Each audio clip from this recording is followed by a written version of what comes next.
Os botes polveiros normalmente eran de sobre 4 metros, ainda que ten habido botes, según me contaron os vellos, que de 9, 10 metros xa non eran de polvo, xa non andaban a polvo, eran moi almatrostes, andaban con redes, xa serían botes seiteiros máis que polveiros.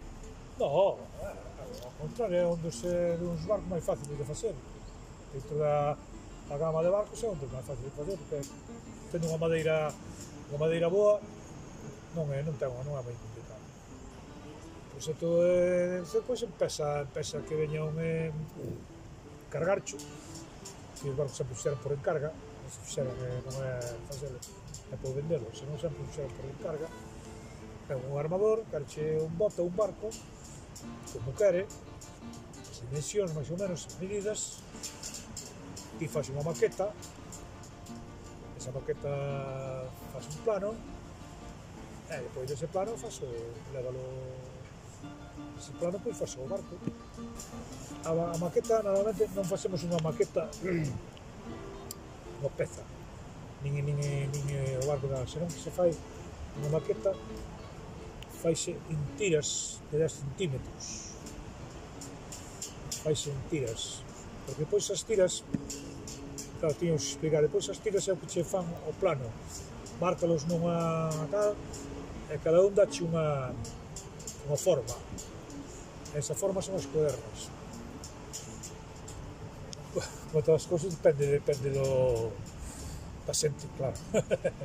Pero, bueno, para un par de homes, porque máis non poden traballar, non sei, 15 días, 3 semanas, ou así, podes facer, os homes, podíase facer, vamos. Normalmente estes barcos carenábanse con alquitrán por adentro e con patente que é esa pintura colorada que lle daban a esta zona de flotación, que lle daban por abaixo, porque era antialgas, claro, levaban antialgas. E logo, casi todos os botes pintaban de azul, como está este pintado, un azul máis ou menos intenso, pero casi todos pintaban de azul. E as dornas de negro, a dorna pintaba de negro.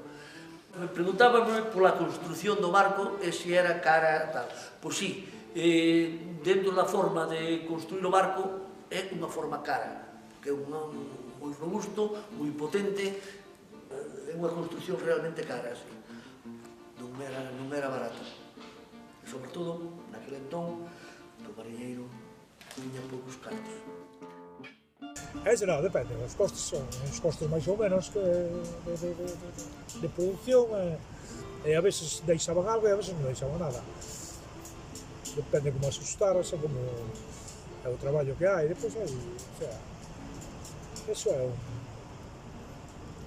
podes valer un barco de 1000 euros, a mellor, ou de 3000 ou así, un bote hasta un barco de 500.000, se de 500 ou 600.000 euros, ou se depende.